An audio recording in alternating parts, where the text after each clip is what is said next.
wants to tame me. You can't catch me on the run, cause I'm gone, yeah. I blaze trails, set fire to what's behind me. No, I'm never looking back, I'm on the run. I could only ever be what I'm made to be. It feels good when I'm living on the edge. Watch me now, roll like thunder, gonna sacred ground. Can't stop me now, I don't give up and I won't back down. I'm a force of nature, can't be contained. I got lightning running all through my veins. Watch me now, watch me now.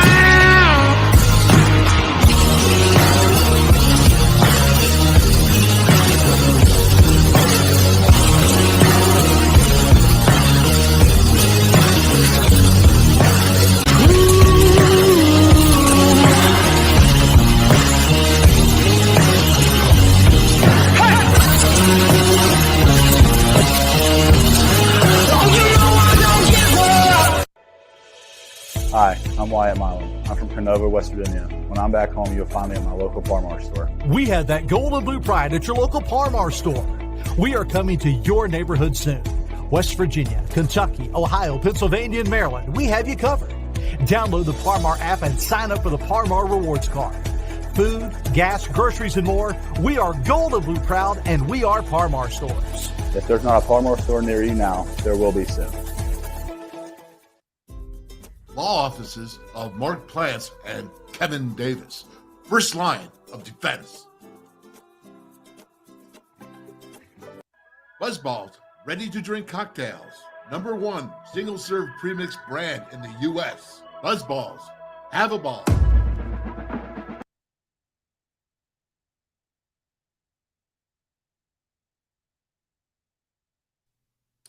And welcome to the WolfMan's Call, where the truth is always part of the call.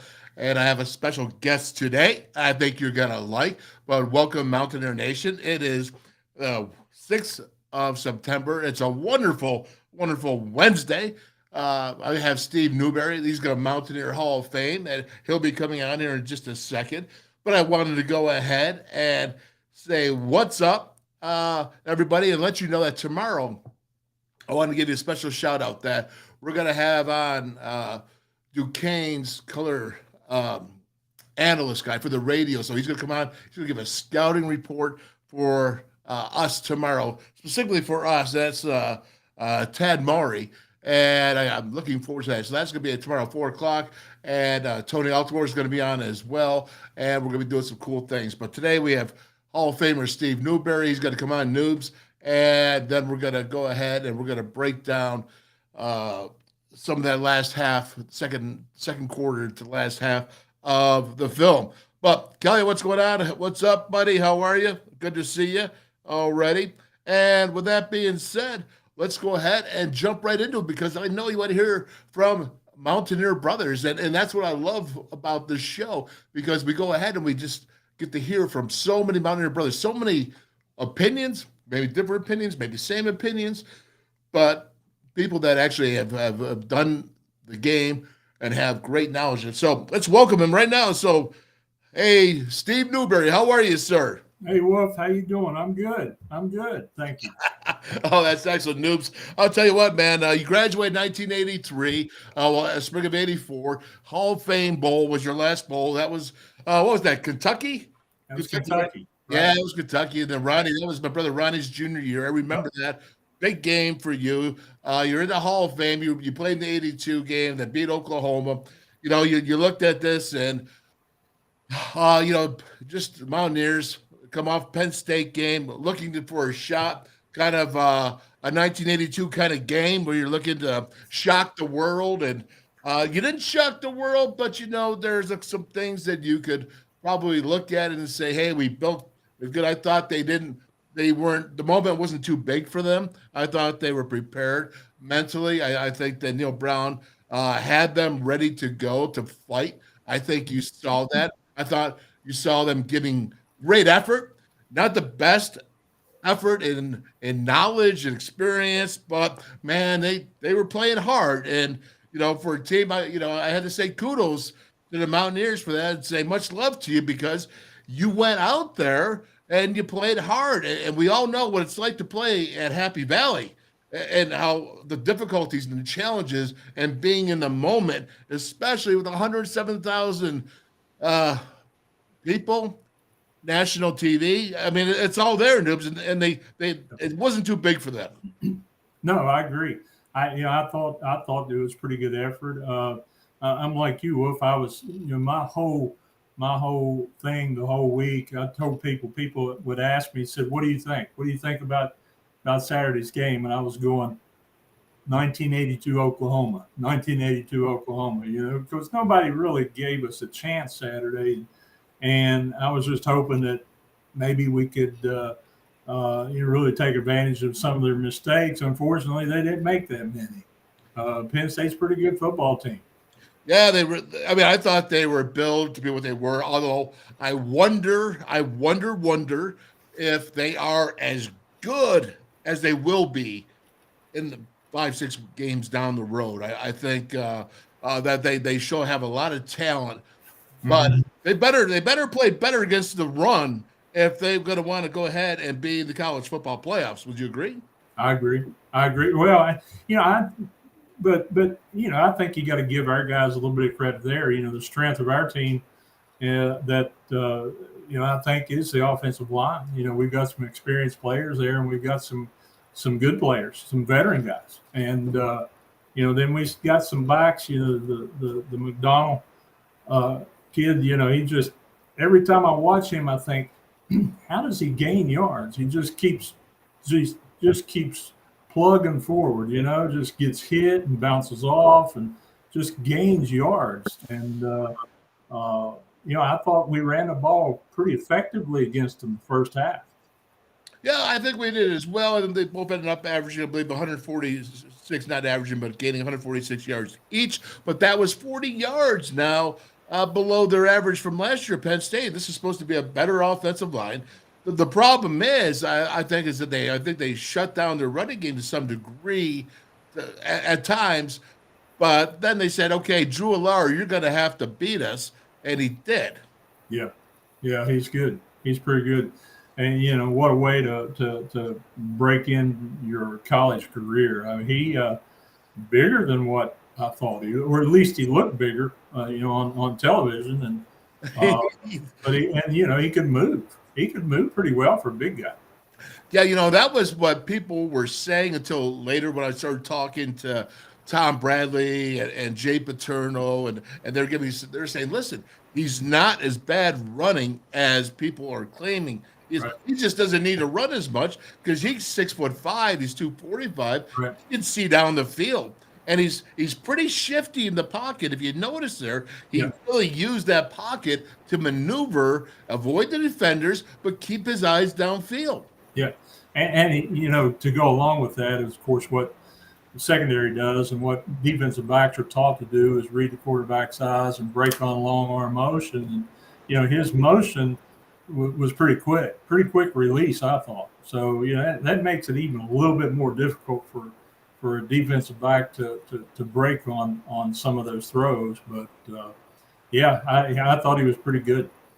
Yeah, I really thanks, Timothy, right here. Good afternoon, Wolfman. And say hello to Steve Newberry, man. Timothy Green, he's one of our local guys that comes on all the time. But, to get a Hall of Famer on is always cool, the Wolfman's call. And honestly, Noobs, when you watched the game, all right, we talked about the atmosphere. We talked about the excitement, national TV, and being there for the moment, which it wasn't too big for them. What else stood out to you? Now, give me some positives that I could take because, man, I'll tell you, when I break down film, you're always doing constructive criticism, and I need some more positives in my life thinking about that game. So go ahead on offense. Tell me how you start out, what you saw positively. Besides, C.J. Donaldson, obviously being a runner. Right. Well, I think a couple of things that you mentioned in the intro there. I didn't think we quit. I really didn't think we quit. We may have got wore down a little bit there in the second half, and we got behind the chains and had to play behind the chains a couple of times. But I thought for the most part, like you, I thought the effort was pretty good. I think late in the game, our receivers started to get a little separation from their guys. And, I understand they've got a couple guys in the secondary or potential pro guys. And I thought a couple of our receivers were starting to get a little separation, and which is going to be good down the road. And that's a positive because we need to do that. And I thought Garrett Green, I thought he, for the most part, handled the situation pretty well. We didn't have, I can't remember any procedure penalties. Can you? I don't remember one, but I think we may have had one or so. But we had one penalty, I think. I mean, so it was pretty clean game. And anytime you're playing in an atmosphere like that, like you said, I mean, when in '82, when my last year up there, no, wait a minute, 80, 81, we played at home. 82 up there, yeah, right. 82 was my last trip up there, and I think the stadium held about 82 or 83,000 people, and now there's 107 or however many there were. But that's a pretty intimidating atmosphere, and for him to handle that and control the offense like he did, I thought was a good sign. We got to get a little better. We got to get a lot better, really.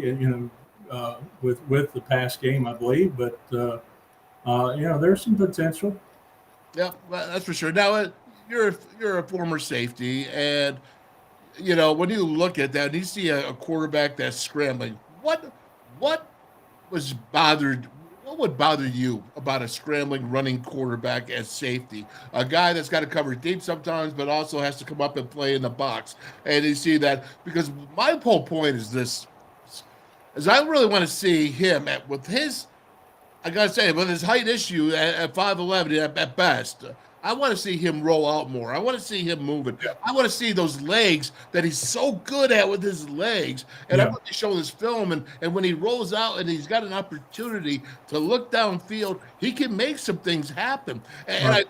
I think they got to put him in the right spot, Steve. And because as a safety, when you got a quarterback that can move around and he's not just dropping back in the pocket, it makes it more difficult. Does it not? Oh, it does. Absolutely. Yeah, you can't cover those guys back there forever. And, we, anytime the quarterback broke containment or he broke the tackle-to-tackle blocks, we had to find that receiver in our zone, and we had to lock on and stay with him, the rest of the play. And the longer he's running around back there, the harder it is. I mean, it's they know where they're going, and we don't know where they're going. That's the problem. But a thing about his stature, and a lot of people say, hey, he's too small. He might be too small and can't see downfield. Well, I want to tell you something. I played against a guy that was small in stature, and he gave us fits, but a guy by the name of Doug Flutie. And, the problem with that was, I used to tell people this all the time, if we read pass on a play and those big old offensive linemen, you couldn't see him. You couldn't see him back there. And then, all of a sudden he just popped out of nowhere, and he was off and going, or the ball would, look like it was released, and it was released between two linemen's armpits or something like that. But it's really tough to see. And, so sometimes a guy with that stature, that height, it's kind of tough to read. Okay.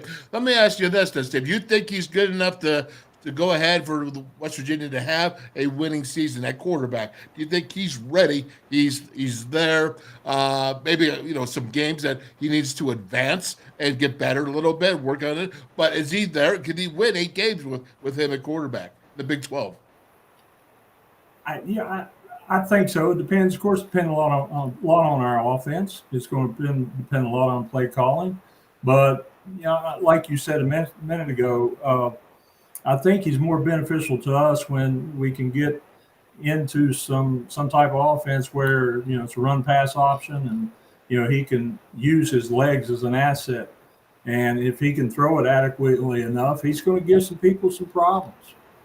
Well, I agree with that. I also love the fact of trying to throw a little option game in there with him. Yeah. And if you can do that, again, because now you can go ahead and you can press option. We used to do that with Major Harris, press option, and then throw the ball. I mean, it's, literally, it makes the defense prepare because it's assignment football. Again, if you're going to use Garrett Green as your starting quarterback, this is my opinion, Steve, but give him the play to his strengths. Right. Let's go, man. Well, how about getting underneath center? As you said, you can't see him back there, and then he goes ahead and he does a bootleg, right? You got a pass option, man. How tough is that on a defensive safety when you're thinking? Now think about it, right? Because he's approaching that line, and he could go ahead and run the ball. And you got to make a decision as the defensive player. Do I come up and stop the run, or am I going to stay back because he might just dump it over my head? Right. That's tough. That's tough. And if he can break contain, if he can get out in space, and the defensive outside linebackers or the defensive ends lose contain, then the pressure on the secondary, it's really hard to handle. And you're right. When do I leave that guy? When do I revert back into run support? And you got to get him in space. You have to get this guy in space, I believe. I think so. And I think that was the problem when you think about it. And people are saying, well, the offensive line could have done better in the pass protection. And I think it's like, well, yeah, I think you're right. But when you're in third and long, man, if you could get him out moving, you could see what he can do. At times, he actually scrambled out of the pocket, and he came close, or he didn't get it, or he did get it. So I mean, it was actually every run was entertaining. It looked like pretty entertaining. Yeah, he came close. Sometimes he didn't get it. A couple calls, and that was kind of screwy. But at the same time, if you would design something to go ahead, and this is the last time I'm going to just keep harping on this, but if you design something to go ahead and use that strength, use those legs, put them on, to put a defense in conflict, to get crossing patterns, you know what I mean? Instead of this drop back, I'd like to see it. And how about that 6'7" tight end from Cole Taylor from LSU? I mean, it looks like he is a great target for Garrett Green. What do you say to that? I agree. I think first catch he had was I thought it was kind of tough catch myself. The angle the ball was thrown and the pattern he was in, I thought it was kind of a tough catch, and it was nice to see. It looked like he had good hands. Looks like he blocks well. Yep. And you know what? If people are saying, well, if you're going to do that, you got to go ahead and put him in jeopardy. Hey, you don't have to be in jeopardy to get hit all the time. I'm looking at you, Steven, and saying he's not that quarterback. You run him a lot. I'm telling you, go ahead. You tell him to throw the ball at the last second, or you tell him to run, whatever it takes, but you go ahead and you avoid the hits. That's the idea that you want to try to do. When you take the hits is when you start doing the quarterback draws. That's because you're running straight north and south now, and that's when those linebackers and defenders and safeties are getting a chance to tee up on it. Am I correct in that or no? I agree. No, I agree. I agree with you wholeheartedly. We looked at him last year against Oklahoma State, and I think he ran 7 quarterback draws straight back, and he did get hurt in that game. And I think, again, is when you put someone on the perimeter out there, you're getting edge hits and not full-on hits by the bigger former players. Because, he does not have the size to go ahead and just get hit and hit. But I will tell you this, Tavon Austin never took a straight shot. Right. He was the smallest dude I've ever seen play, the thinnest guy. But you know what? He is always sidestepping, always just not even taking that square shot on him. And I thought that was part of his game that allowed him to go to the next level NFL.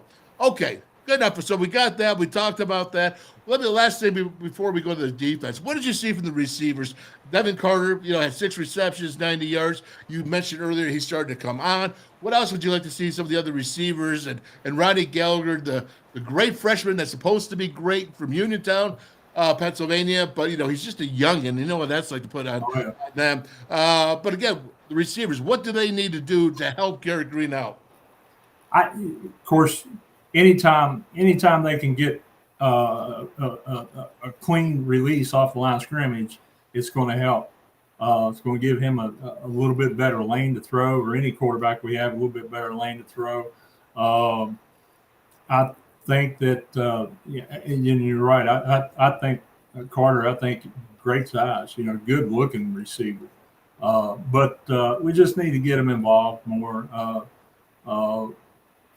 Maybe get him downfield a little bit more. I like getting him downfield. I'm not myself personally. I'm not a huge fan of these tunnel screens and all that. It just seems like there's a whole lot of stuff in there, and a whole lot of stuff that can get mixed up. But if those guys are good enough blockers out there on the edge, and you can get somebody behind them in those little screens and slip screens or what have you, then if they'll be successful. But I like to see them get down the seams, down the in open space a little bit more. Noobs, I would really like to see WVU open up a little bit more in the run-pass option. Right. Okay, being able to really pinpoint and take advantage of free yards when there's free yards. Sometimes there's not free yards. Sometimes, that run-pass option, a defense doesn't give you something that's open. But when it does, I thought you saw, flipping over to Penn State's offense, I thought you saw a lot more of that with Drew Allar, and he was taking advantage of the defensive secondary, mainly backers as well, but their strategies, their positionings. Yeah. And I think they really made big use out of it. Right. I agree. We got to find a way to get, like you said, we got to find a way to open this up a little bit more. And that may have been, obviously, Penn State's defense is good. They got a lot of guys that's probably going to play on Sundays here in a few years. But and sometimes when you play against a team like that, you're really strapped and limited to what you can do. But we're just going to have to get better going forward. It's always to it. There's no doubt they're going to have to get better. There's a lot of work. And again, as we can go ahead and we'll take this to Penn State. We'll finish up with the defense here. All right, so the defense gives up 498 yards. Two running backs that were really successful last year, Singleton and Allen right there. So, again, they're good running backs. They had two great tight ends, or two very good tight ends. And then the DeAndre Lambert-Smith had a big night as well at receiver. Looking at that, how do you think that the defense performed? Because they keep saying that the defensive line played well, and they gave up 322 yards passing, 146 rushing, which was 40 below. But at the same time, if you give up one and then you give up the other, or you don't give up one and you give the other, and you still get 500 yards and 38 points against you, is that really, truly being successful? Yeah, that's true. It's a good question. You kind of pick your poison with that team. We maybe made a concentrated effort to stop the run, and that opened up things over top. But I did think our guys up front played respectably. I thought they gave good effort. I thought they got a little pressure from time to time. Looked like they may have got wore down a little bit as the game went on, but that's just a depth issue probably. Yeah, what I was really encouraged by, I saw, didn't you? No, that was before you. Duck Riley, that was way before you. Sorry about that. Oh, I know Duck. Yeah, it was Duck and his son or grandson, Sean Martin. Right. I thought he was going against Olanifu, the left tackle that's supposed to be this, and he really is that good of a football player. Yep. But I thought Sean stood up pretty well against him, and I think he held his own, which bodes well for WVU, but especially because we all like Sean so much. Right. I agree. I thought Sean played well. And fortunately, throughout his high school career, I was being from Bluefield, that's just 40 minutes up the road from me. Mm-hmm. I followed his high school career. Of course, I know Duck. I've known Duck for years and years and years. Sean, one I understand, is just a wonderful human being, and when he was in high school, I have to admit this. I saw him in high school. I said, he's kind of skinny and lanky. And I'm thinking, I don't know about this. I don't know about this. If this guy can get to where he needs to be, but I'm telling you, he is. I'm really impressed with him. He's come a long way from high school to where he's at now, and he's developed into a really, really good football player. And of course, I think what I've heard, from maybe some of Tony and those guys' conversations, he's been dinged up a little bit in preseason camp. So, hopefully he can get that situated and continue to get better as we go. Oh, I agree with you. And before we get into Neil and Tony Caridi here, because we can see them coming up. But again, all right, so I have one last question I want to ask you about the game defensively. Does it drive you crazy when you see 3 defensive linemen rushing and not putting pressure on there, or do you want 4? It drives me absolutely insane. Everyone knows I can't stand 3 defensive unless you're winning. If you're winning with 3 defensive linemen, but let's go, man. 3 against Penn State's offense, it's not going to be a winning formula. Well, yeah, and Wolf, you know me, I'm an old school guy, right? I'm an old guy. So yeah, I mean, it does me too. I'm from and of course I coached high school football for about 20 years, and I'm always under the impression that the belief that the best pass defense is a pass rush. I mean, it's easy. It's easy for me as a cornerback to sit back there and cover somebody. If one of you big guys are barreling down on a quarterback and he's trying to throw, looking out his ear hole, or he's looking up at the sky trying to throw the football. I mean, it's easy to cover guys. Anybody can cover them like that. And I like the mentality of get them before they get you. That's right. And I think that the best pass defense is one that attacks the quarterback and is a fast pass rush, because that solves a lot of issues about trying to hang with wide receivers or quarterbacks, as you saw Drew Allard do, extend the plays. So we bought time and waited for receivers to get open. It just helps the secondary. It does. Oh, absolutely it does. Yeah. Yes.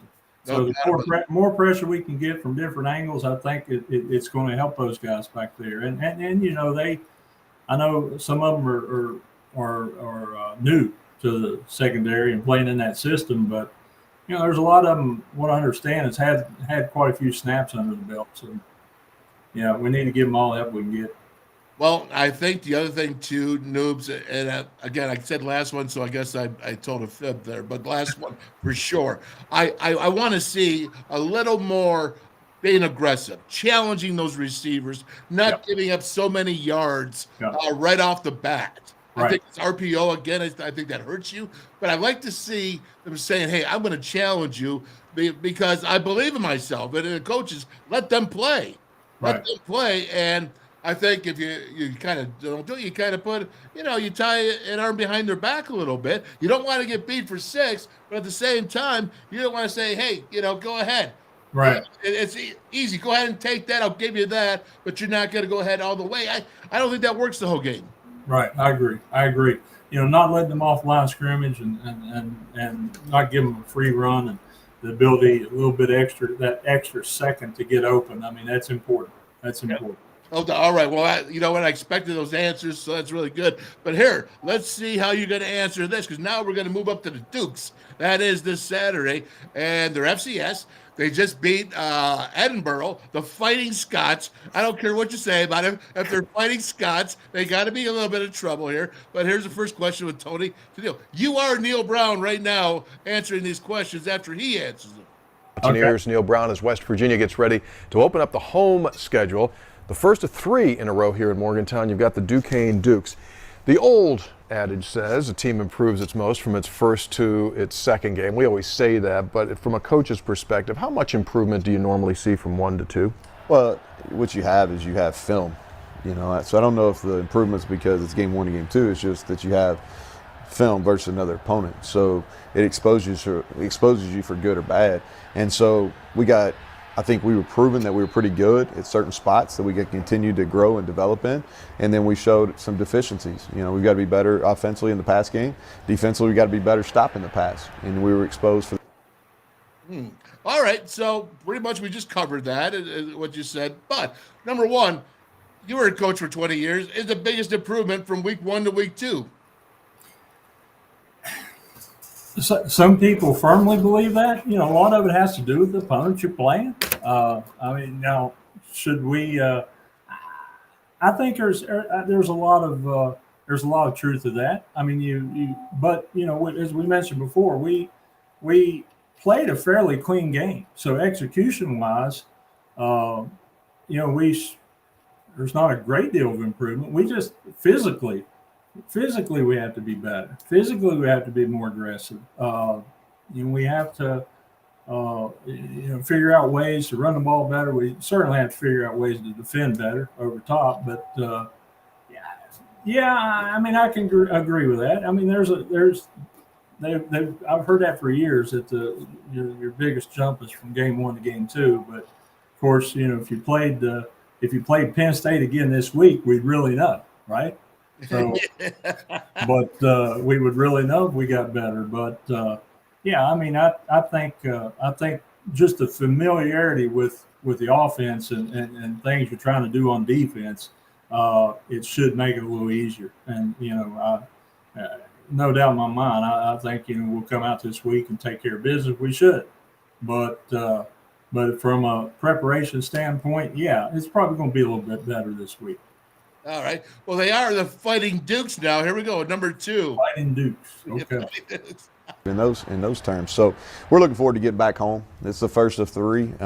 We've got to defend our home turf to have a successful season. We've got to win games right here at Mountaineer Field, and it starts on Saturday.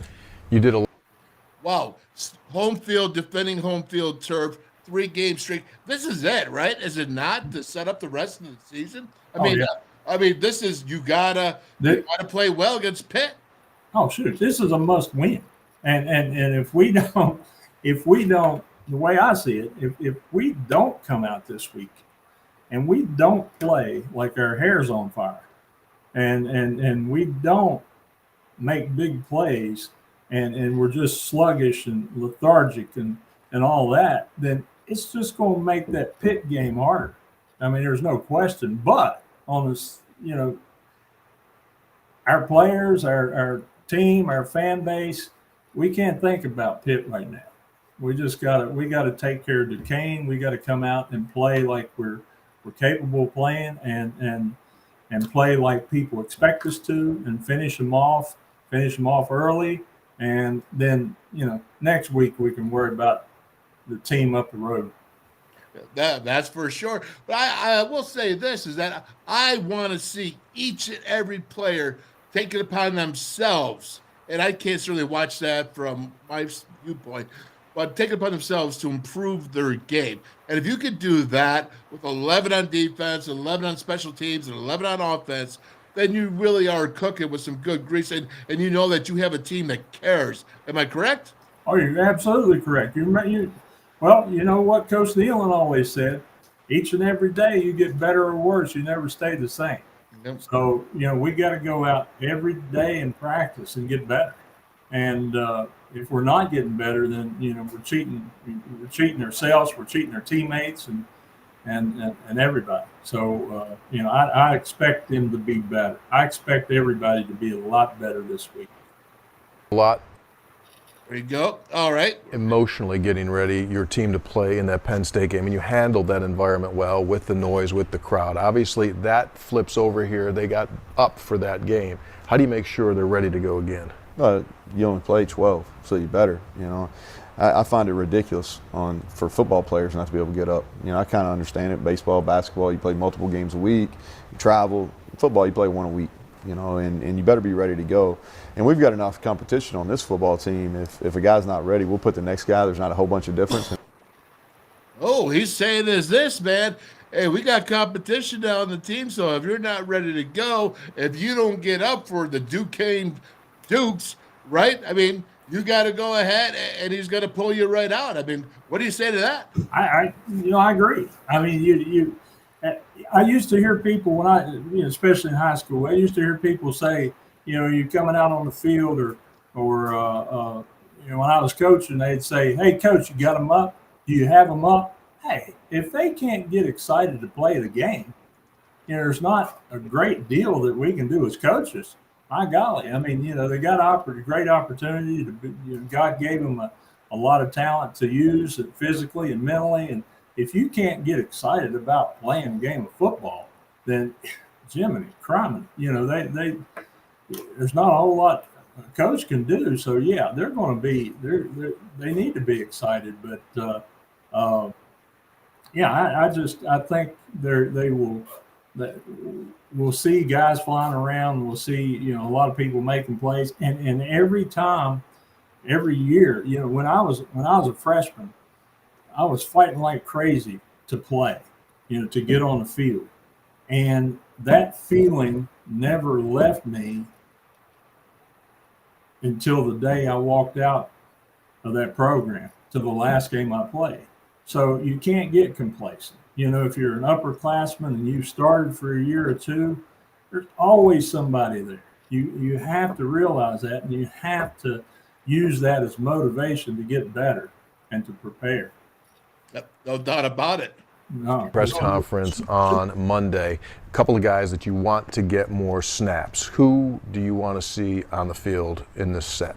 Well, I think defensively, the guys that earn the opportunity for more playing time are Hammond Russell, Tomey on the defensive line. We need to get a couple more linebackers. Ben Cutter, especially in the game. We rotated in the secondary. Jacoby Spells will play more in this game. Offensively, Traylon Ray, Rodney Gallagher, Jaheim White will be healthy for this week, so we need to play those guys more. Very good. Coach Wish. Okay, so this is the week that you want to get those younger guys some playing time so that they can be ready down the road this season. Hopefully, you don't want to be exploited by playing all young guys, but you have to be prepared to make sure that they're at least ready. Right. Yeah, with this schedule we play, you have to have depth. I mean, you got to have some players and be able to run somebody in there and give somebody a breather, for a couple of plays, or even if somebody gets dinged up or even injured, you gotta have players that's ready to step in. So you're right. This is a game where they're going to have to find some of those players. Oh, that's for sure. And last thing I'm going to do is I'm going to play this for you over here, and that's going to be I had that right there, and right there. Here we go. Okay. So first off, what do you think about this? This is the current situation. And this is what we see. You got Travis Hunter that went both ways for Colorado. Yeah. Deion says teams are offering $1.5 million in the transfer portal. I mean, are they not supposed to be talking to him until they hit the transfer portal? What is going on when people are saying, "Hey, listen, they're already offering, and we know about this," but nobody's stepping in. Nobody's saying, "Well, that's illegal." What are we doing? I don't know. I'm worried about this NIL stuff and this transfer portal stuff. I don't like what it's doing to the game. I really don't. And maybe that's the old school stuff coming out of me or what. But it's free range. It seems like anybody and doing whatever they want to. And I just don't like it personally myself. Well, I hate it, but I just think crazy money. That's crazy money. And why would you not? I mean, honestly, if you do get offered and take that, and not say illegally, but I mean, you can make more money than going in the NFL rookie salary cap. I mean, you can actually stay out for a year or two because why not? Yeah, that's one thing I guess it is doing is keeping somebody around in school for a little bit longer. Maybe. Yeah, there's no doubt. All right, last thing for you noobs, and we'll go ahead with this with Matt Rule talking about Deion Sanders, because so many have said that Deion, he's not a coach, he's not this, he's not that. Here's what he has to say. He's won in everything he's done in football. He's won as a player, he's won as a coach. So I think everyone maybe thinks like outside, not me. Everyone else thinks like, well, this is all a show and that. he's the most serious person about football. Like, his poster was on people's walls for a reason as a player, because he's one of the hardest practicing, hardest playing people that's ever played the game, right? So why would we think that his team wouldn't be the same? You know, CJ White's on our staff was a strength coach for him. He told us, like, early on, like, let me tell you how they're going to practice. Let me tell you what they're going to do. So the utmost respect for Coach Sanders. Like, when he was the head coach of Trinity Christian, I recruited Quaylen Jones out of there. He's a football guy. Like, like all the other stuff, the commercials and all those things, those are extra things you get to do when you're elite at football. But yeah, I'm not surprised at all. You know, I mean, I think everything he's ever done in football, he's been successful at, and so he's being successful here already. Oops, can you go ahead and can you bet against primetime? I have to admit, Wolf, that matter of fact, Nick, my son, and I was having a conversation about this just 3 or 4 days ago, and I've got to admit that I was one of those guys. There's a lot of show. You know, I don't like that flamboyant stuff and all that stuff. And of course, my son Nick was he's you know, he'd done a good job and this and that, and he was kind of like Matt Rule. Hey, sitting and listening to that, you know, I might have to change my opinion a little bit too. So, you know, that's true. You know, he's been successful at whatever he's done. You know, even on the baseball field. You know, he was a pretty good baseball player too. Yeah. But yeah, you know, I haven't really heard it put that way. But you know, we'll see what happens. But yeah, I mean, he's got people excited in Boulder, that's for sure. Oh, certainly. And I think there's two things. There's two great experiments in college football right now in my mind. One is, people have heard this on the show here all the time. It's Deion Sanders at Colorado. Well, I think he's already won because Colorado's now in the Big 12. I think that's already something for him. But it's Josh Eilert here at WVU basketball with not very much experience. So right. I think those are the two great experiments going on right now. Yep. Probably some more going on, but the ones that focus in my mind anyways. So we'll see how that goes. But hey, Steve Newberry, 1983, 84 Hall of Fame WVU guy. Thank you so much, man. Love you coming back on. We're going to bring you back on during the season because I need some voice of reason here. Obviously, you brought me. You made me feel better about the team and a voice of reason. So it's a good thing, man. I really appreciate it. Yeah. Hey, Wolf, I really appreciate you asking me to come on. I didn't mention this. I don't know if I'm supposed to, but you know, I see some of the things that some of the people on here as text and somebody said hello and thanks for the memories and yeah, thank you guys. Thank you guys for being Mountaineer fans and thank you guys for remembering when I played. You know, I like I said, I'm getting to be an old guy. You know, I've got people come up to me now, Wolf, and say, we introduce ourselves. They say, hey, did you know the guy who played at WVU? I said, yeah, I did. I said, man, he was a heck of a player, wasn't he? But anyway, you know, yeah, he said, you remember, they asked me if I remember that guy, if I knew him. And yeah, I do.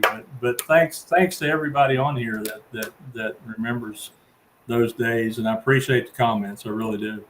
But thanks again. Thanks again for having me. My pleasure. Steve Newberry, man, WVU Hall of Fame. Take care, noobs. Thanks, man. Thanks, Wolf. You take care. Yep. Bye-bye. All right. He's a fantastic dude. I'm telling you what a great ball player he was. He came out. He's from Southern West Virginia.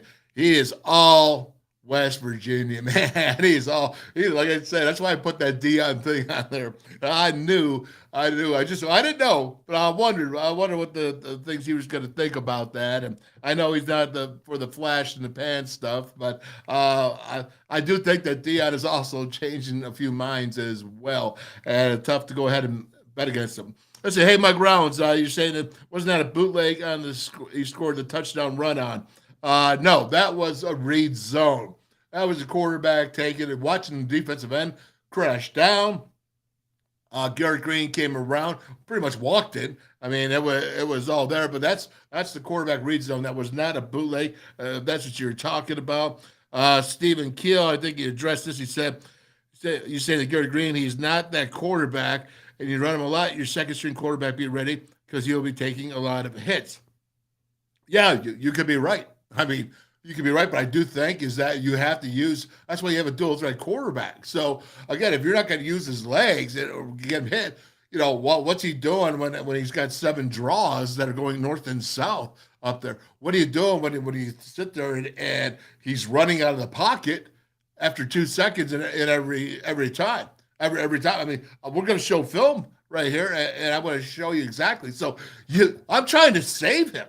All right, not only am I trying to make him better and use what he's got, but I'm trying to save him from hits. Because if you just sit back there and a defense, like a Penn State defense, is going to tee up on you, man, that ain't cool either now. I mean, he was getting hit a lot. He was running a lot. So the WVU offensive line, they have to move their feet better. They have to stay in front of those guys better. I will say that there's some plays that were pretty outstanding, but come on, man. That's what football is. You say what he's going to be.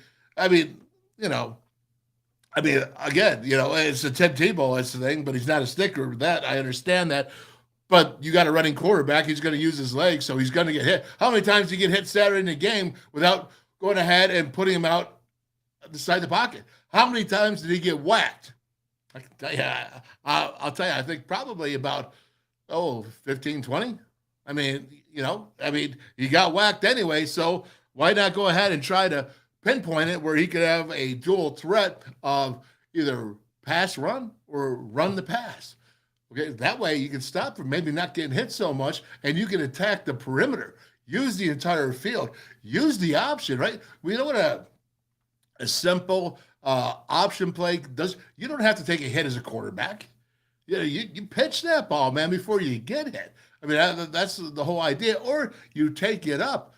But again, that's nothing new, and that's something that you can go either way on. Yeah, sure, you can get hurt. Anybody can get hurt. That's for sure. But that's my take on it. Let's see. What do we got here before we get in the film? Timothy Green. If they're not ready to run them until they puke and run, and then running some more, and the next time they'll be ready, I promise you. Okay. All right. Well, there's no doubt about it. They're going to be ready. How about this? How about Lockhart? I think I showed it yesterday, or am I going to show that today? I think I showed it yesterday, where he ran down that Penn State player, Lockhart, the big defensive lineman, who last year was not going to run anywhere. I mean, the only place he ran was to the dinner table like me. That's the only time I ever run, right? Now, for certainly. But again, big kudos to him for, looks like he getting himself in playing shape. And again, there's some guys like you have the transfer Tommy who got the sack for WVU. That was impressive. He's coming in from Kentucky. He's just a youngin, so that's all good. And there were some guys that stood out. But let's go to our QR codes. Let's get them out here. Let's get them done. Big Mike Dunlap. Again, hey, Mike had to go back to the hospital yesterday, so prayers to him. He's got a GoFundMe there. Had to go back to the hospital. It looks like he's okay right now. He had pneumonia. I'm not going to get into what he's got or all that stuff, but he did have to go back in. I think he's okay. But again, he's just piling up the expenses. Piling up. He's a brother, man. If you can help, please do so as well. We have the sports column. That is with Frank Fear. And you can just go ahead and Google the sports column and look it up. If you are an author, if you want to publish your articles, it is a perfect way. They will publish your article for you. Anything sports, they'll take care of it. It's a great cause right there. Then you have Paul Mini rechargers and batteries.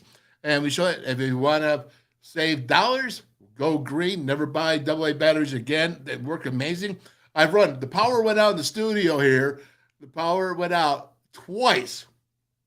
I ran it off of the Pallet deck, the Pallet Mini deck battery. I ran it right off the charge of the show. It was pretty cool. So impressive to say the least.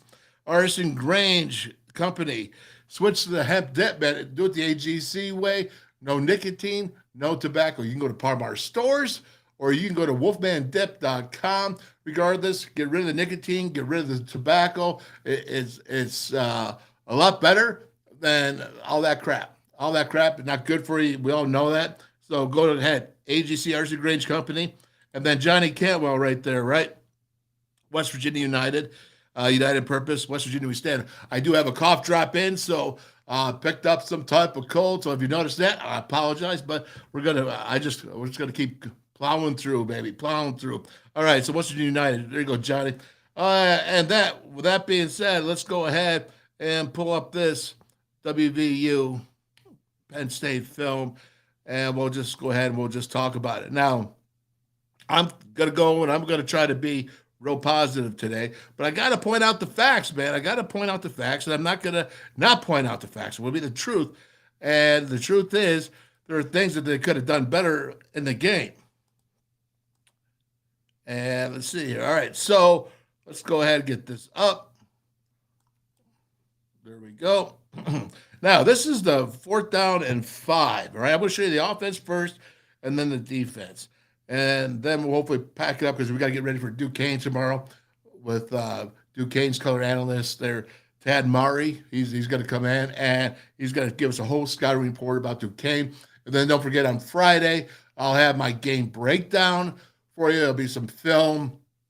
Not much I'm going to have to use some of the last year's Florida State to give it, but hopefully with Tad Murray and the film, we'll get a good idea of what they're all about. And they did a nice job. They had 5 turnovers against, or they got causing havoc. They got from Edinburgh. So defense, they were already, they want to take advantage of that turnover. So here we go. Now, you're looking at this here. I want you to look at this Penn State defense, all right? Take a look here at the defenders. They're a yard off the ball. You got to be able to challenge. This is 4th and 5. You got to be able to challenge those receivers. And you can see the one that Cole Taylor, tight end, he's 6'7", so the defender there's giving him about 4 yards. But everybody else is about a yard up and challenging it, so they're going to make it difficult on you if you're going to throw the ball. And you're going to see that he's going to throw the ball, and he's not going to throw it accurately. Okay, so again, there's no pressure coming on him, but you can see this is man coverage or challenging, but he's open. The receiver, all you got to do is be accurate. All right, so again, that's just one thing, but read it. All right, be accurate and get better. That's what you got to work on. Your accuracy, you're still below 60%. So we'll go ahead and we'll just finish this off here. But again, did you see that push by Cole Taylor? That was a nice block there to open up the hole for the throw. It's a little bit of a rub. That's all right. I just noticed that for the first time. Usually I catch all that. Well, that's not bad. Again, watch it right here. Do you see that? He's going, look at the rub by Cole Taylor, tight end. Boy, I know what Steve Newberry wouldn't like that if he was playing safety. I'll guarantee you that, man. Again, it was there. Just need to be more accurate. All right, got that down. And then you have here getting out. How about this right here, huh? He's getting out, and I want to see you hit the field, man. I want to see you hit it.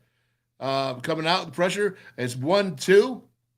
Step up in the pocket. See what you got there. Again, it's 3rd and 6, 4-14 from 3rd downs, and then 3 of 6, 50% from 4th down. So you can do better. Something to really focus on against Duquesne. Something that you can really go ahead and step up and be better. Offensive line, let's play better. Let's play better. But let's move that pocket around. Again, when I say move the pocket around, you don't have to do a bootleg every single time where you're hitting the full field. Right? You can move it, just move it around, move it outside, move it to behind the tackle. Okay, that would be moving the pocket, so it's not just a straight drop back pass. You have to understand, moving the pocket is not the whole field. It's tackle to tackle, moving in here, but not behind the center. Give it different angles. All right, go ahead, attack the perimeter, force it up, and then throw the ball. That's what I'm talking about. You don't have to sit there and take hits for that. That's not what it's about. Watching it again. Right? I see good. I'll tell you, C.J. Donaldson, he can really block in the pocket now. I'm really impressed by him, for sure. And then we go back here. Now it's 3rd and 12. It's 1-2, and he's out there. He's looking to run. Now, I'll show you. Go ahead. We'll just continue on here. Progression. It's 1-2, 1001, 1002.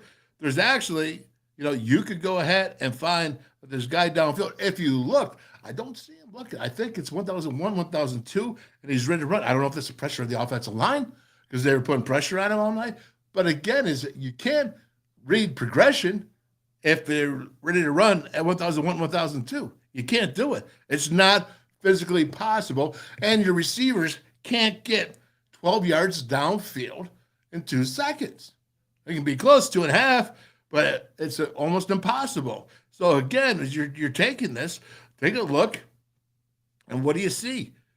All right. Again, pressure. I understand he made the throw, but again, look at that now. Right there, he got whacked. All right. What do they have? 17 pressures, 19 pressures on him. Do you think he would have not wanted to get hit? Maybe those 19 times in the pocket. You think getting him out there maybe would be more advantageous to let him run in the open field where he can avoid being hit? I think it might. So now we got a 3rd and 3. Let's take a look here. Look at this 12 personnel. And you see the 2 tight ends. But I think this is right here. This is Big Nick Malone. Right here, you're going to see him up here. This is a good job. 3rd and 3. Now, that's taken to the defense. That right there, that's impressive. O-line. Nick Malone jumping in at tight end, and then you got Traylon Davis, the other tight end. That's a good job. All that was a split zone, and we got 5 or 6 yards. Again, that is something you really want to build off of. Boy, I would love to see this offensive line really have a little bit of a chip on your shoulder. Just say, you know what? Let's run it down the opponent's throat this week. Really love to have that attitude and say, we're taking over this game. It doesn't matter what anybody else does because we're going to take over the game and we're going to secure this defense and make sure that my running backs, my quarterback, Garrett Green, can go ahead and be successful. That's what I want to see. Zach Frazier, best center in the country. That's what he can do.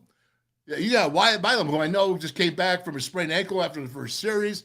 Impressive that he still played as well as he did against the defensive ends. And then you think about Thomas Remack, Brandon Yates. Brandon Yates, I haven't seen that much emotion. I keep saying it. Keep going, Brandon Yates.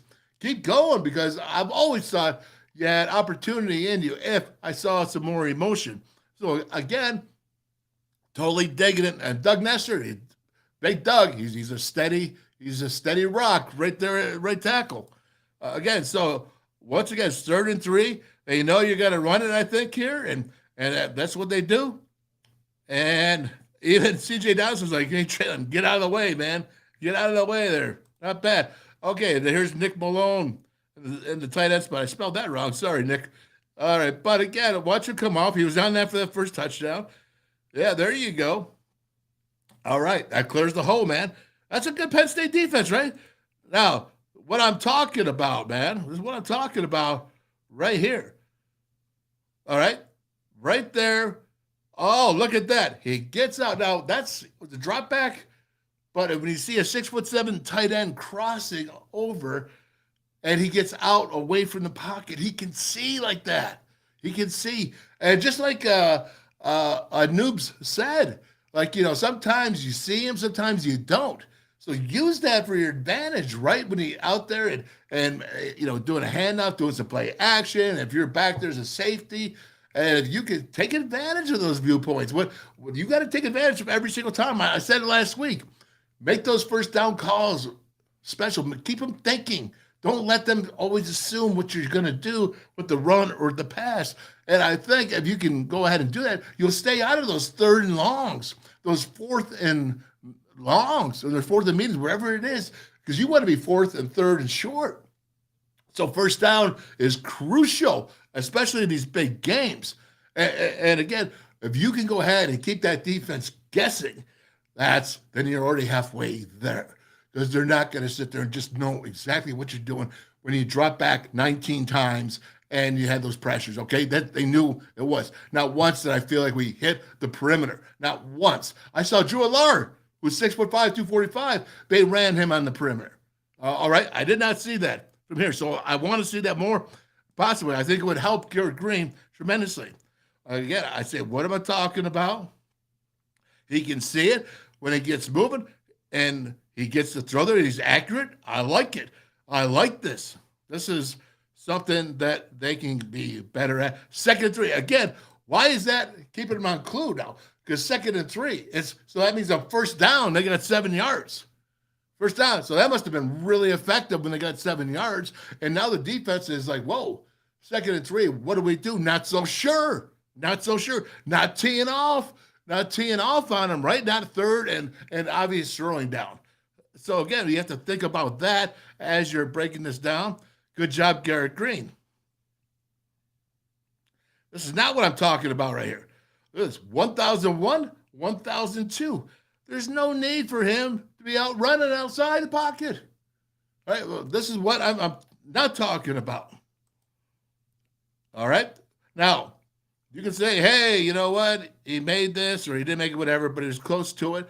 I know. But one-trick ponies are going to score you 7 points until 4 minutes left in the game. All right? Against good competition. You have to be able to throw the ball. You can't just always rely on your legs. You can't always do it. And you feel the pressure. There's nothing. Where are you running to? There's no need to. Look down. Go through your progression. And he's going to run it. All right. Again, I'm saying, this is what I'm saying. You got to be able to throw the ball to win. Okay? That's a simple fact. And running that is not going to get you every single time. 1,000, 2,000, run. Wait a minute. You're supposed to at least give me 3,000 so you can get a receiver that's going to be open on a 3rd down and long. I mean, it looks like about 7 or 8 yards there. So, again, that's what I'm looking for. You're going to run it. This time, he gets close, and they go for a 4th down, and they're successful. So, that did work. It's not going to work all the time, and it's not going to work until, like you saw it here. Now, boy, do I love this surge. I think that's Traylon Davis behind him right there. Excuse me. And I love Zach Frazier. Look at the power there. You see with the guards and the tackles. That's just a nice job. Look how low they are. You know, I haven't seen this offensive line that low in a long time. I mean, a long, long time. And that is good for WVU. Very good. All right. And look at this. That great Penn State defense. They got pushed back. See what leverage does for you? See leverage get low guy wins. All those good things. That's what it's talking about. Low guy wins. It's the surge, man. Give me more surge. There you go, Mountaineers. Take that surge and shove it down their throats, which you just did right there. That's a great job. I love it. I can watch that all day long because I see nothing but white helmets going back. Nothing but white helmets going back. Very good. Okay. Now, looking here at the throw. Take a shot downfield. I like this. Taking a shot, not bad. You're, at 35-yard line? I think it's a good play call.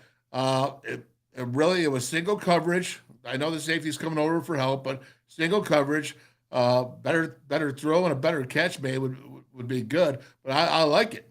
I like it. And take the shot. I like that. What is it, 30-yard line? Be aggressive. Be aggressive and take those shots down there. Very good. And I'll say it every single time. Now, again, I'm showing you this. This is I believe it's 4th and 7. Look at Penn State's defenders. They're just not backing up and saying, here's 7-8 yards of just between us. If you want to run a 5-yard hitch, I'm going to challenge you, even if I bail, meaning is that I'm running with you out of it, right? Instead of pressing and trying to keep them there or redirecting them, say, even if I bail, I'm going ahead and I'm doing this. You can see here the tight end, the other one they did not bail on, but watch this.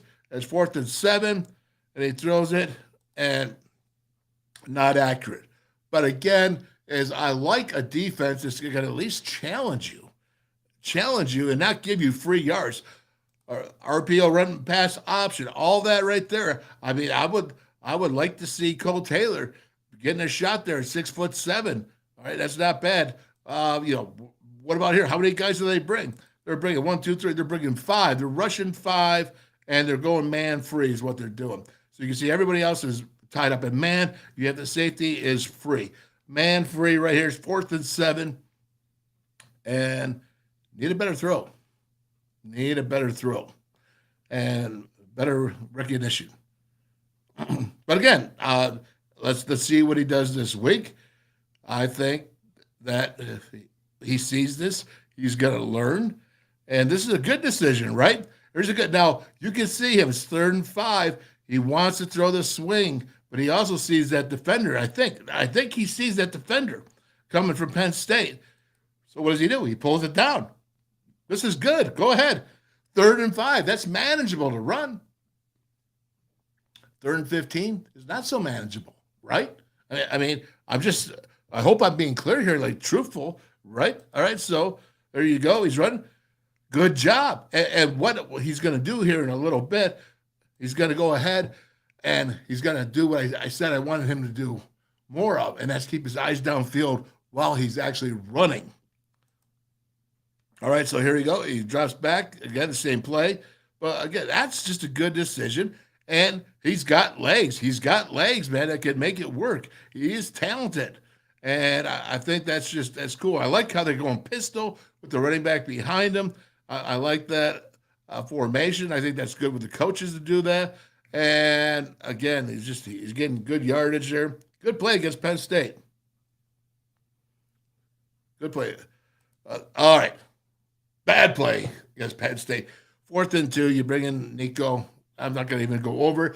I thought it was bad call.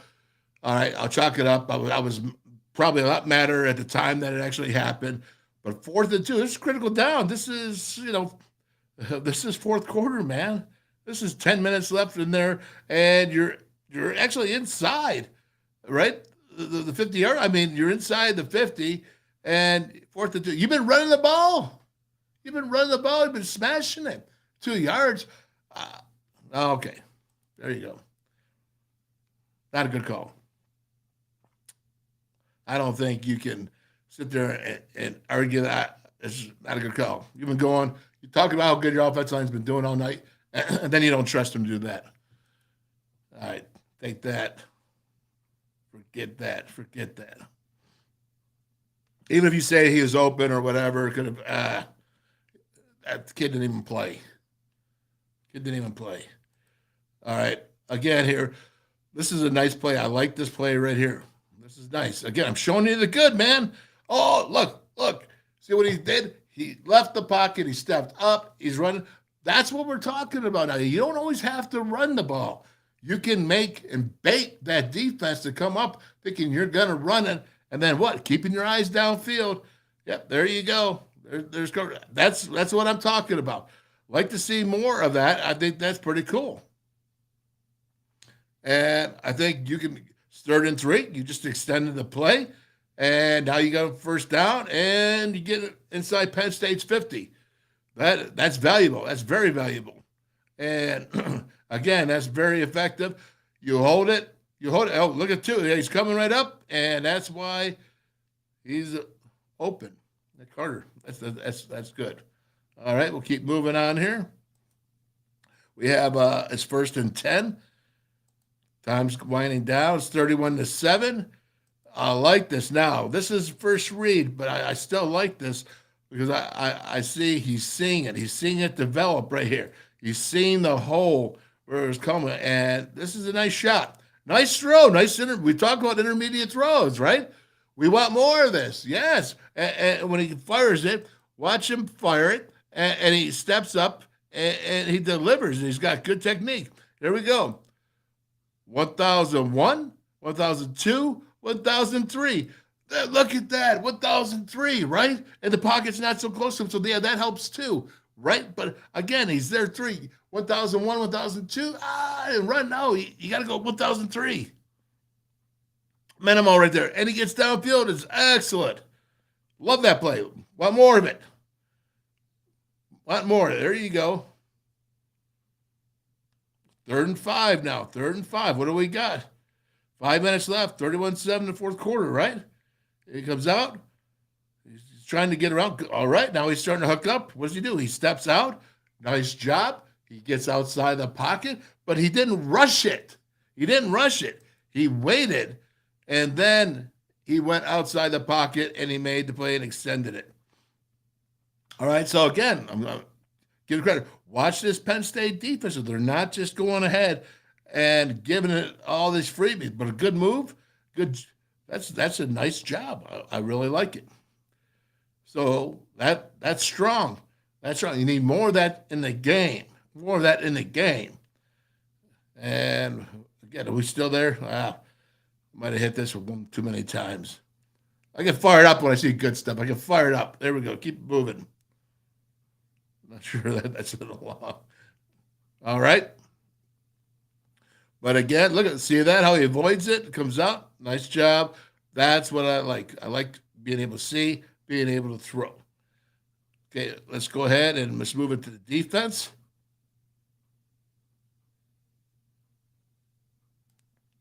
Okay. Defense time, right? Now, talking about against the pass, they were hurting against the run, that they played well. I want to say this. I'm watching this defensive line, and I'm seeing them. They got a flatter backs. Okay, that means more leverage, means more power. And when you can do that, it makes it tougher. And the offensive line is this vaunted offensive line that said they like it so much. I think Penn State's I think they need some more work, too, just so you know. I think that they're not quite what they sold themselves to be. But listen, here you are on the pressure. This is what I'm talking about, perimeter. Dual threat. Do you get hit here? You're not going to get hit. Right there. Got a 6'5", 245-pound offense of a big guy running out there. If he can do that, then you can get Garrett Green. Move that pocket. You don't do it every down. You do still drop backs, but you move that pocket because you can't keep them always teeing off and putting their ears back and just going on every gosh dang third and passing or fourth and passing. You got to move the pocket. You got to play smart. You got to attack different areas of the field so they're not always guessing. So you're guessing here. Again, going underneath the center now, not even the gun out there. It's just a simple rollout. And that's not dual threat crap right there. That is not. This is just getting him out, being able to free, attack, and outnumber. That's what I said. Attack and outnumber right here. You can see this. Look at this. Again, look at how they do the receivers to the field. They have, 4 defenders to the field. They go ahead. They motion the tight end, Warren, back into the hip pocket of the left tackle, and they pull their guard. So now they're outnumbering here. Look at this. This is simple. This is 2nd and 2, and they outnumber West Virginia's defense. I said in the pregame, I showed it to you all week long. RPOs, all that. This is what they do, and that's a nice run there. You got to be careful. Watch getting outnumbered here.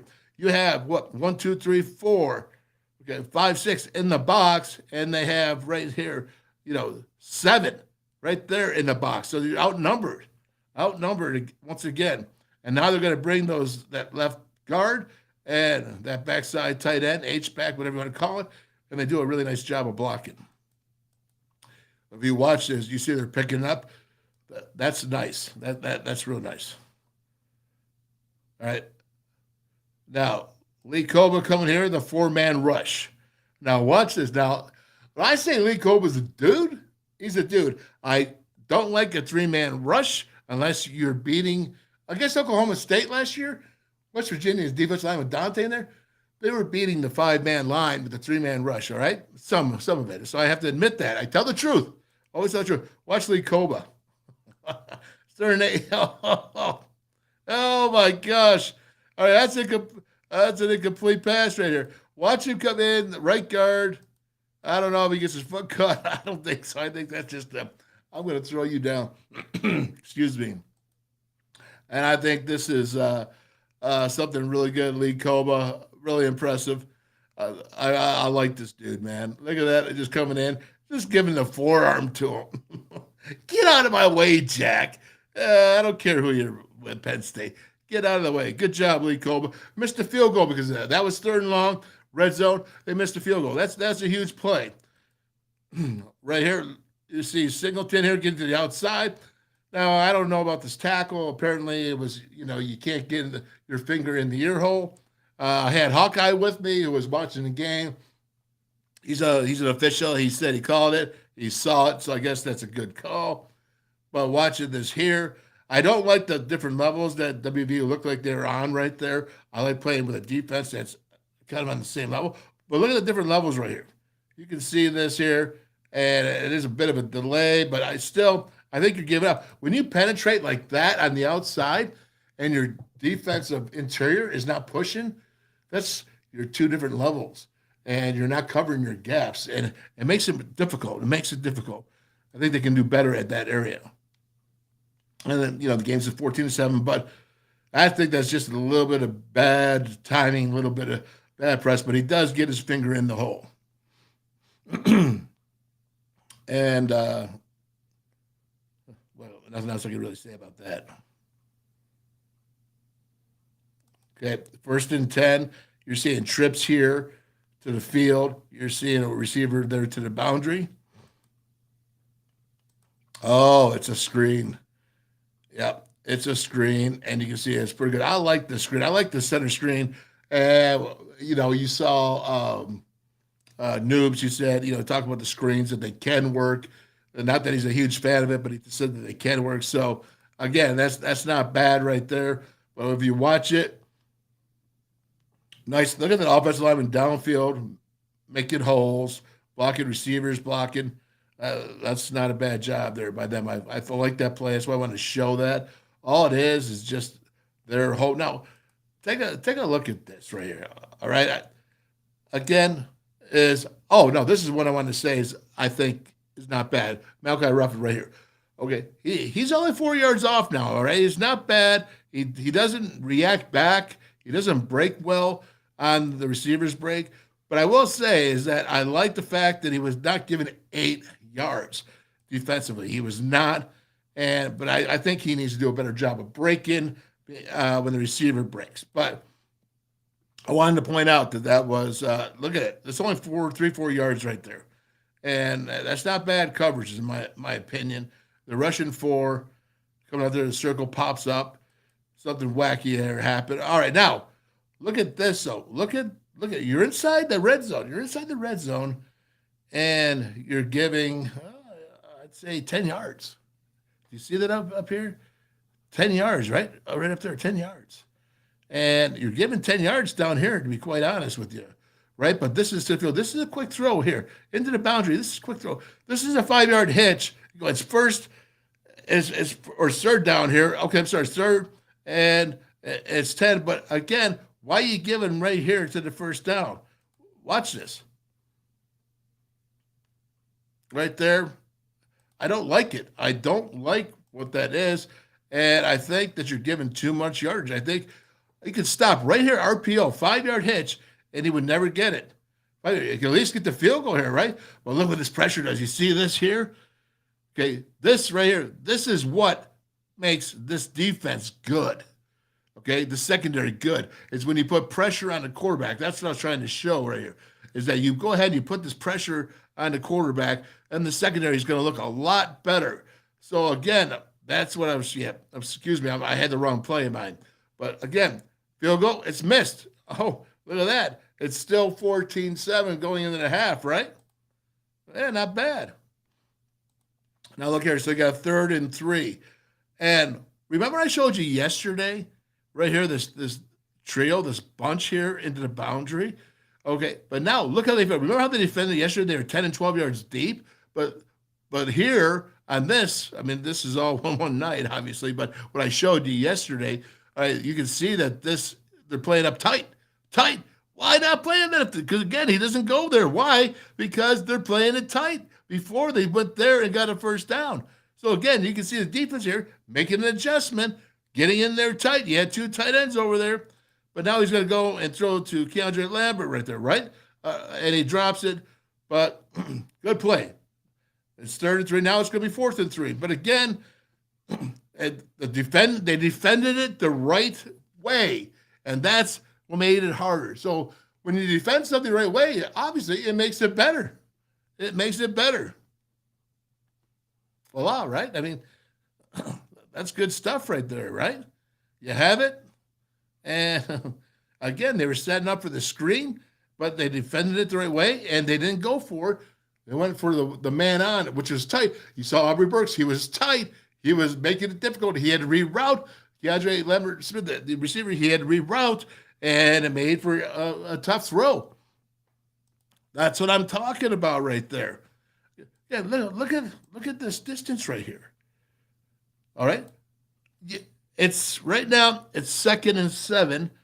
And by golly, if you're not past, you're giving them 8 yards right here. 2 on 1.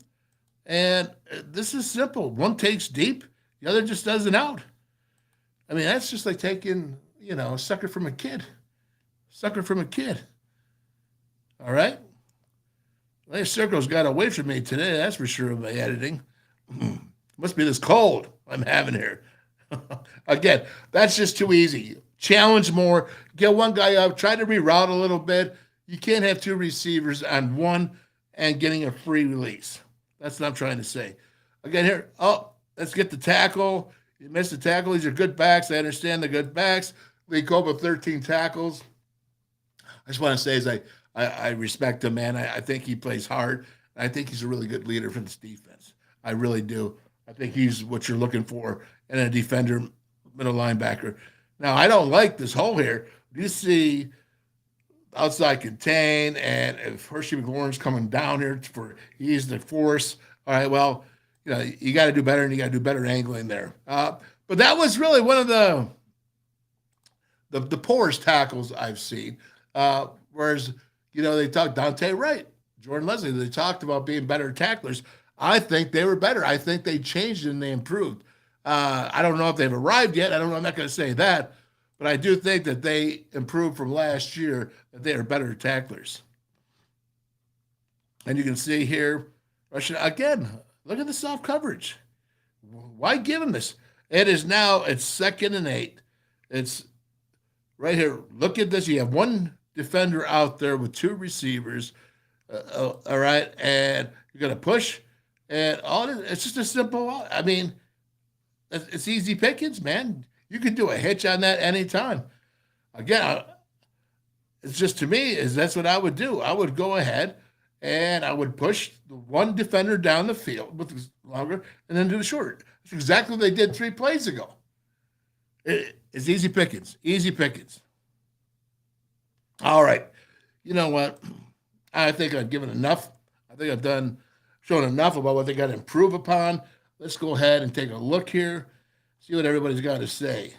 All right. Let's go here. BY Cincinnati, Houston, UCF, all the new guys, 1-0. No. WVU is 2 one-dimensional. Garrett Green and CJ Donaldson running. That's it. Teams are going to stack the box if they don't show a passing game. Well, you're right. Picking stuff. You're right, man. I'll put that up there. I think I said that, and I think everybody is kind of understanding that now, seeing that what you have there. You have to be successful in throws. And there's more than one way to do that. You don't have to drop back in the pocket and go air raid drop back all the time. You can go ahead and you can do different things, and you can be really smart in this. Be really, really smart and keep a defense guessing. And anybody else? Anything else we got here? All right. Let me see. Anything else? What else here? I think that's about it. Let's go ahead and get to our network ready. And pop it open. There we go. That's right. And let's start it off here. Calacino's Pizzeria. This is the WolfMan's Call Network. Calacino's Pizzeria and Sports Bar down in Beckley, West Virginia. Cantrell's River City Grille and Pub down in Hinton, West Virginia. Then you have Jimbo's there. One in Elkins, one in Buckhannon. So nice as twice, correct? And then you have Legend Sports Bar in Cheat Lake area. Gizzy, man, out there. Hit the links there in Lakeview. Danny's down there in Princeton, West Virginia. Shout out to Paige. And then you got Jim Manning there, Archies, right there in Pittsburgh, right on East Carson Street. Love the wings. How about Route 22 Sports Bar there in Weirton, West Virginia? Man, I tell you what, 12 50-inch screen TVs, bottoms-up draft. There you go. The Mason Jar Saloon and Hotspot in Morgantown, West Virginia. They were transferring their ownership. Looking forward to having you guys join the team. You have the Mason Jar Barbecue and more, Steve Reese. Gonna be talking to him soon, I think. And then, of course, you got the Pallet down there. Had a great pre-game down there in Scott Depot, West Virginia. Haley, thank you so much. Mel, what's going on? The Tap House there, the Mountaineer Tap House. Appreciate you right there by all the dorms, Towers, Oakland Street, the Oakland dorms. And then you got the Pinch Sports Bar and Grill down in Dunbar, West Virginia. And you have Brickside Bar and Grill, Rob Davis. Oh, my buddy. All righty. Well, that's it. The network. We thank you very much. Shout out to all you guys. Anyone who wants to go, it's a big day tomorrow. Okay, big day tomorrow. We got the Duquesne guy coming. He's going to break it down. On Friday, I have my breakdown that I'm going to do. Tad Morey's the guy's name, color analyst for the radio for the Duquesne Dukes. So we're looking forward to that. You heard from Neil Brown today and Tony Caridi talking about this first week. It's a big week. The old cliche is you make your biggest improvement from week 1 to week 2. I want to see the offensive line come on down and bust somebody's hump. That's what I want to see. I want to see. I saw him at Penn State in the offense and the running ball. C.J. Donaldson. I want to see them bust hump and take over that game offensively.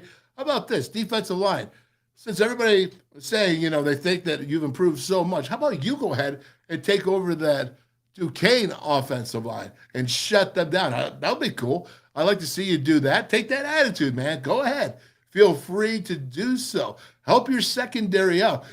Right now, they're figuring things out. There's one way they can get a lot better, and that's if you put a whole bunch of chaos on that backfield, whether it be running backs or the quarterback. If you can put a whole bunch of chaos on them, you can really help out that secondary. Defense line, linebackers, Lee Koba, keep going, keep leading your team. And all in all, man, I'll tell you what, let's go Mountaineers. Let's have a big week this week. Let's get better. I want to see you get better, man. Want to see you all get better in all areas and keep playing and fighting hard, because I thought you fought hard. Didn't think you got worn out, but I thought you played hard. I want to see you play a little bit smarter on your end, and also and some of the calls as well. I think you can do that. I think you can play your strengths better, and we'll see how that goes. So, with all that being said, that's all I have to say. The WolfMan's call. Anyone have anything they wanted to say? Anything right now? This is your chance. You can jump on. I'll drop the link if you want to jump on, but it's up to you if you want to do it.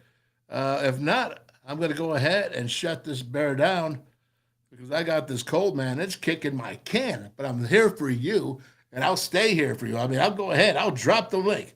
Anybody want to say anything about what Steve Newberry had to say? Well, how awesome was that having him on the show? And anyone want to say anything about what I just broke down? If you want to challenge it, go ahead. If just be respectful. That's all I ask. And as long as you do that, I got no problem if anyone wants to disagree with me. I just dropped the link. Go ahead, jump on if you want. Other than that, let's go. Give me something. Give me something. What do you got? Let's see the stories here. Talk is Pitt is on. All right, Talk is Pitt. I said, I hope you're feeling better, my friend. Thanks. I tell you what, man. There's no doubt. There's some kick going on right now. I got some medicine on. There's no doubt about it. It says that you got a new nickname for CJ. What's that? What's the nickname? I can't read it. The nickname for CJ Dawson. Do you remember the Jeep CJ series? How about CJ8? It's hard to stop a CJ series. All right. I understand where you're coming from that. And that's all good. We got Timothy Green. Love the show. Wolfman, boy, you are loyal, man. I'll see you tomorrow. All right. Very good. Again, it's Tad Morey coming tomorrow. And we're also going to have Tony Altimore. He's going to be talking about some really cool things and some educational things, WVU and the news, and all about the cuts and all that. So I think Tony's going to have a different view on it, different pick. But if not, then I'm going to go ahead and I'm going to go get some shut-eye, man, because this cold is kicking my can. But I'm a warrior, baby. about hearing from another Warrior, and that is, of course, All-American center, All-American, the best center in the country, and he's right here at WVU. How about a little bit of Zach Frazier? Hi, I'm Zach Frazier from Fairmont, and when I'm back home, you'll find me at my local Parmar store. We have that gold and blue pride at your local Parmar store. We are coming to your neighborhood soon. West Virginia, Kentucky, Ohio, Pennsylvania, and Maryland, we have you covered. Download the Parmar app and sign up for the Parmar Rewards Card. Food, gas, groceries, and more, we are gold and blue proud, and we are Parmar stores. If there's not a Parmar store near you now, there will be soon. All right. Talker's pit just jumped on.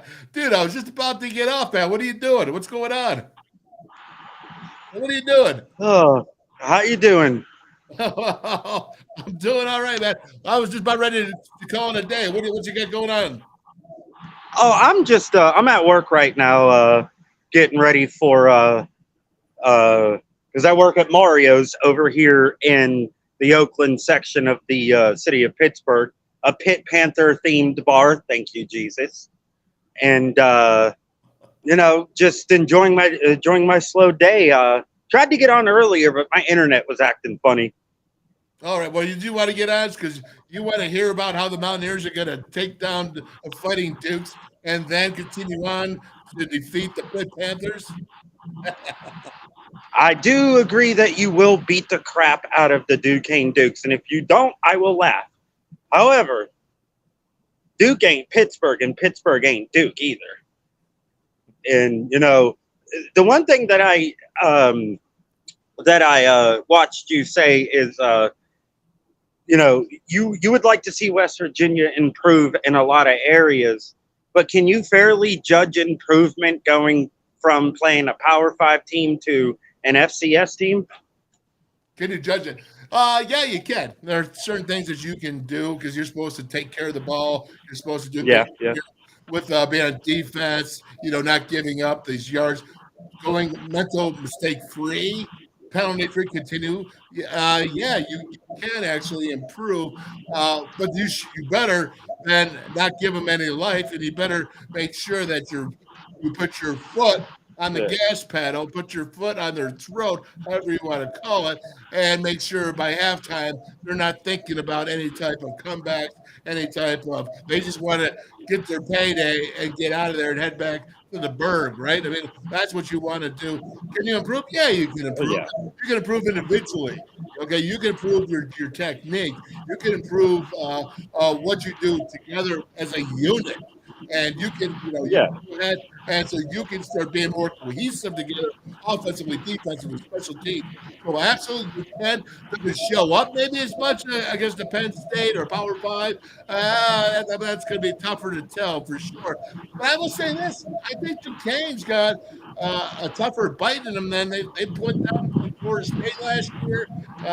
Not afraid to go in there. I know they didn't. They played against a good Florida State team, but not afraid to go play places. So you know what? You can improve, and I think this week the Mountaineers could use this, especially as a tune-up for the Pitt game, and maybe a little bit of recovery too. A little recovery because that was a hard-fought game. So you guys are a little dinged up from that game. Not even just. I don't think you guys have any starters that are injured, or I would say at least seriously injured to the point where it may affect. I mean, your backups, though, from what I've saw Neil Brown say, is your guys' backups are a little dinged up as well, and that kind of hurts the depth for West Virginia because, in my opinion, that receiver you guys got from Marshall, his name's not registering to me right now. I honestly, I thought he was going to be your number one receiver because you guys lost a lot of your receivers and some of your running backs from last year. And I don't necessarily agree that West Virginia is one-dimensional. The issue is they just can't score. Well, you can't score if you can't throw. Yeah, well, that's true. That's true. I mean, I think Green, I'm trying to give West Virginia more credit than even with the West Virginia fan base is going, because I saw a lot positives in that game. To be honest, I thought that game could have and probably should have turned out worse. Well, it could have turned out worse for sure. But, when has West Virginia ever been the fact of saying we're so bad that we don't suck as bad as we think we do, so that's good? It's not the way we think. I don't think you guys suck as badly. It's the first game of the season, and I don't necessarily think you can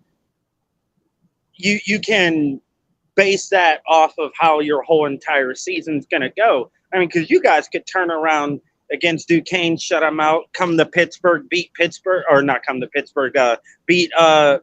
down in Morgantown, which is a very big possibility. That game does worry me more than a Cincinnati game. But, I think West Virginia fans just need to relax a little bit. And this is coming from a Pitt fan who's trying to give you guys credit. Well, all right, Talking Spit. That's good, man. Listen, I appreciate your words. You have a good day there, because I got to go, man, because I feel like all right. Dog. All right, I got to go too. I'll see you later, Wolfman. You got it, brother. Thanks for joining in and jumping on, man. Take care, brother. No problem. All right, well, there you go. Talking Spit, trying to give WVU some props, and not so bad. And I'll tell you what, I keep him on longer, man, but I'm out of here. We're see you up again. We'll start that one over. Alrighty. Hi, I'm Zach Frazier from Fairmont, and when I'm back home, you'll find me at my local Parmar store. We have that gold and blue pride at your local Parmar store. We are coming to your neighborhood soon. West Virginia, Kentucky, Ohio, Pennsylvania, and Maryland, we have you covered. Download the Parmar app and sign up for the Parmar Rewards Card.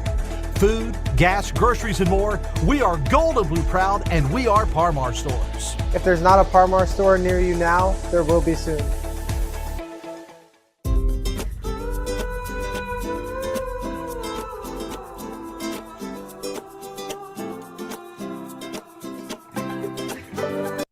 Buzzballs, ready-to-drink cocktails. #1 single-serve premix brand in the U.S. Buzzballs, have a ball.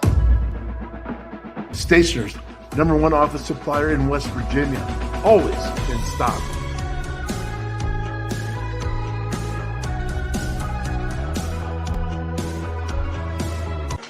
All Mini, the anywhere, anytime chargers, powering a connected world. Never buy AA batteries again. Rechargeable 500 times plus. Paul Mini AA USB lithium battery, as easy to charge as your cell phone. Sustainable energy, stay charged. Go green, save green. Feel the power of Paul. Order now at paulmini.com.